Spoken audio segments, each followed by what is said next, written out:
আলোচিত মুখ রুবায়েত ফাতেমা তনি। রাজধানীতে বেশ কয়েকটি শোরুম আছে। অনলাইনেও বিক্রি করেন পোশাক এবং কসমেটিক্স।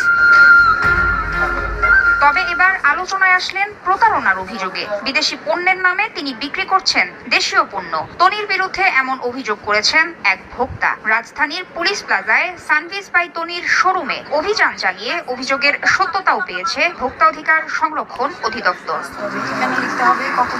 অভিযানে পণ্য আমদানির কাগজ দেখাতে ব্যর্থ হয় বিক্রেতা। ভোক্তা অধিকার জানায়, তৈরি পোশাক বিক্রির লাইসেন্স নিয়ে অবৈধভাবে বিভিন্ন কসমেটিক্সও বিক্রি করা হতো এই আউটলেটে।